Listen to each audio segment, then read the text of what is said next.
Assalamualaikum warahmatullahi wabarakatuh. Berjumpa lagi teman-teman ya.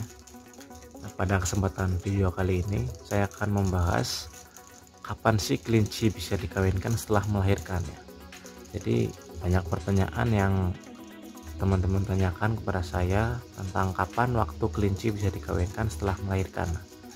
Jadi itu akan saya bahas di video kali ini ya. Sebelumnya yang belum subscribe terlebih dahulu ya, untuk membantu channel ini berkembang, dan jangan lupa tekan tombol loncengnya supaya setiap kali saya mengupload video tidak ketinggalan informasi ya.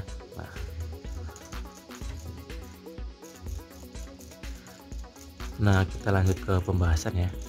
Jadi kelinci bisa dikawinkan setelah melahirkan itu ada 3 fase ataupun 3 waktu menurut saya ya, menurut pengalaman saya. Jadi yang pertama itu ketika kelinci setelah melahirkan, kisaran usia anak kelinci 2-3 hari.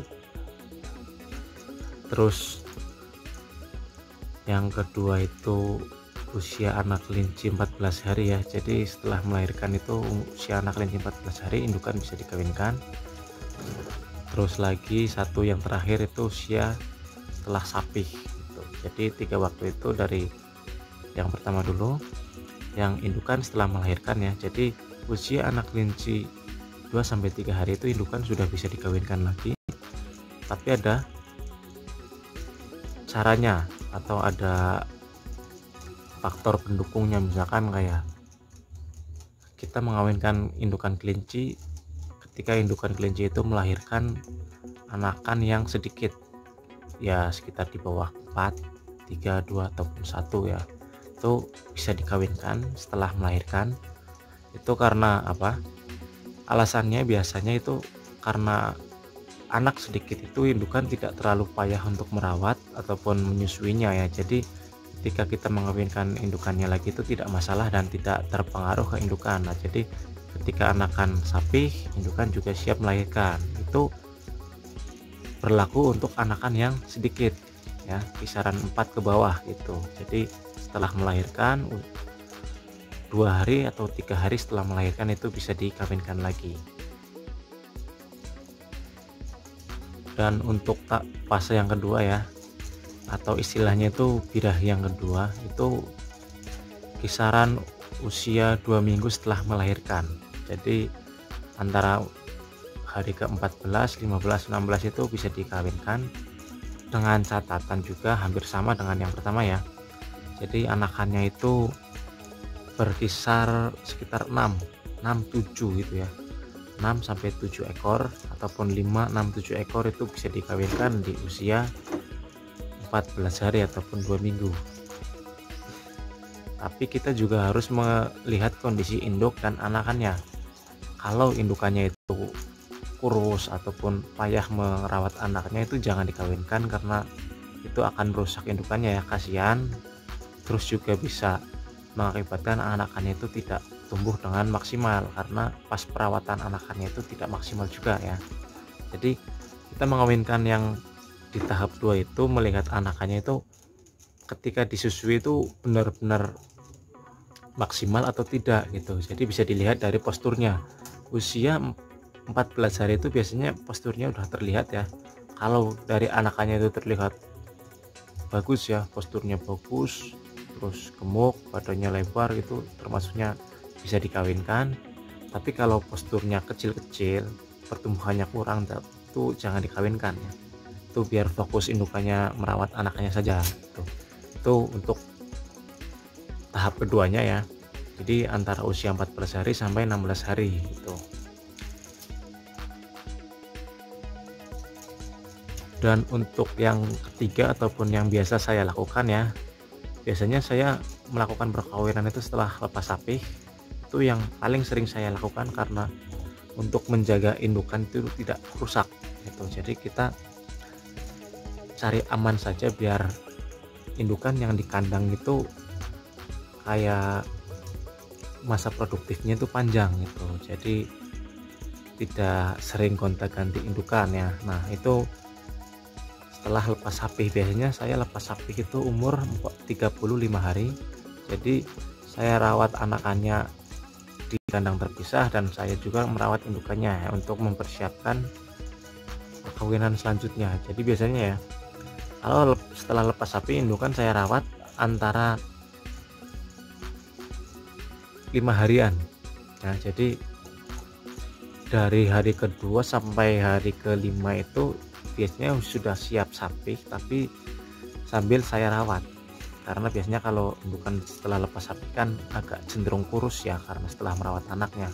Jadi kita berikan pakan yang bagus, kita berikan pakan untuk merangsang birahi si indukan juga ya. Jadi lepas sapi ya, berarti untuk perkawinan setelah lepas sapi itu bisa dilakukan setelah kita menyapih antara 2 hari sampai 5 hari. Kalau biasanya usia baru 1 hari sapi itu indukan belum bisa dikawinkan ya, belum mau juga ya.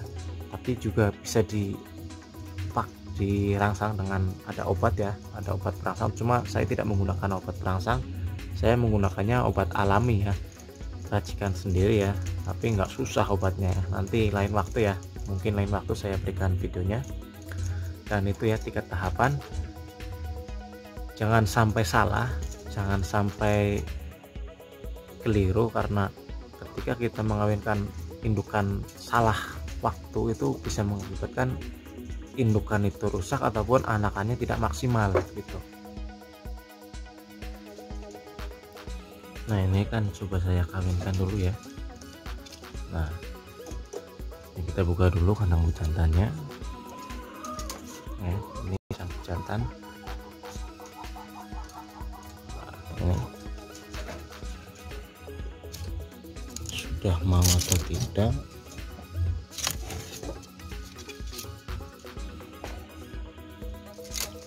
tuh.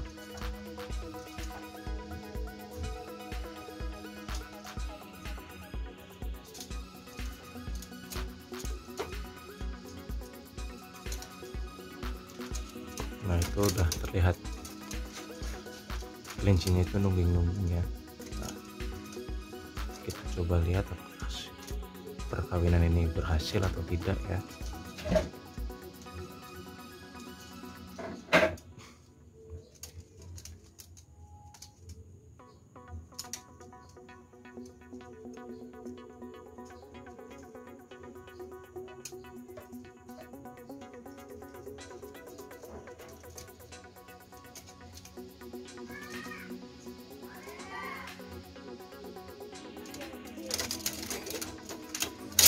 Nah, itu kan terlihat sudah berhasil 1 kali ya. Jadi pembuktian untuk kelinci itu bisa dikawinkan setelah sapi itu bisa ya, bisa dilakukan. Tinggal bagaimana kita menentukan caranya saja, caranya dan kapan ya. Dan sudah saya sampaikan bahwa bisa dilakukan setelah melahirkan ya. Tapi kalau anakannya itu sedikit, di bawah 4 atau 3 gitu ya, terus bisa dilakukan selama anakan usia 14 hari ya, atau usia 2 minggu. Tapi kalau indukannya sudah siap dan anakannya juga tidak terlalu kecil, dan lebih bagusnya lagi dilakukan setelah sapih, setelah sapih 2 sampai 5 hari itu bisa ya, tergantung indukannya juga. Nah, kalau untuk perawatan indukan setelah sapi biasanya itu lebih gampang dan lebih mudah untuk apa ya, untuk indukan itu birahi lagi itu lebih mudah tuh. Nah, ini tinggal nunggu 1 kali lagi ya, karena biasanya jarak antara perkawinan berhasil 1 dan kedua itu agak lama, nunggu si pejantan siap lagi. Sudah mulai bergerak lagi si pejantan.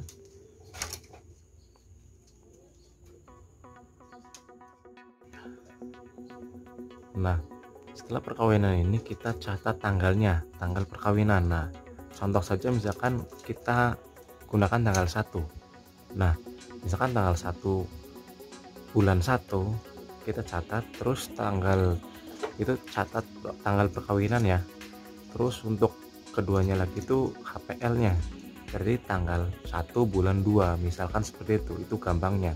Ataupun misalkan kayak tanggal 10 bulan 1, nanti catat HPL-nya tanggal 10 bulan tanggal 10 bulan 2 gitu. Jadi kita carinya biar gampangnya saja, kadang bisa lebih, misalkan kayak dari tanggal 10 kawinnya nanti lahirnya bisa tanggal 11 atau 12, terus malah bisa. Kalau kurang, jarang menemukan masalah yang seperti itu ya, kejadian yang seperti itu saya jarang menemukan, tapi biasanya pas gitu antara tanggal 10 ke tanggal 10 lagi itu pas, dan hitungannya itu 31 hari, jangan 30 hari ya. Biasanya rata-rata juga 31 hari kalau di tempat saya. Kalau di kandang saya normalnya tuh rata-rata 31 hari. Kalau 30 hari itu diberikan kotak juga belum, cuma kalau untuk pemberian kotaknya itu 2 atau 3 hari sebelum HPL.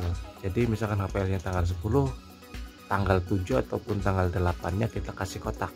Nah, nanti setelah dikasih kotak itu biasanya indukan membuat sarang dulu ya. Nah, membuat sarangnya tuh carikan rumput kering ataupun jerami kering, masukkan nanti biar dibuat sarang untuk indukannya itu. Nah, seperti itu ya. Nah, kita nunggu 1 kali lagi perkawinan, setelah itu kita masukkan ke kandang lagi.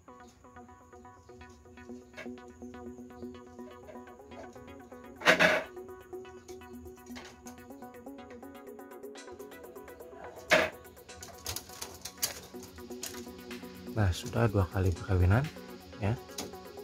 Kalau sudah 2 kali perkawinan itu sudah cukup ya bagi saya. Jadi tinggal nunggu apakah indukannya itu kencing atau tidak. Nah, kalau tidak kencing berarti kita masukkan ke kandang lagi, terus kita catat tanggalnya. Tapi kalau kencing kita ulang lagi nanti ya, selang 24 jam gitu kita ulang lagi. Dan mungkin cukup sekian saja dari saya ya. Semoga video ini bisa bermanfaat bagi teman-teman semua, dan jangan lupa like, comment, subscribe, dan share supaya teman-teman yang lain bisa mengetahui informasi-informasi yang menarik dan penting.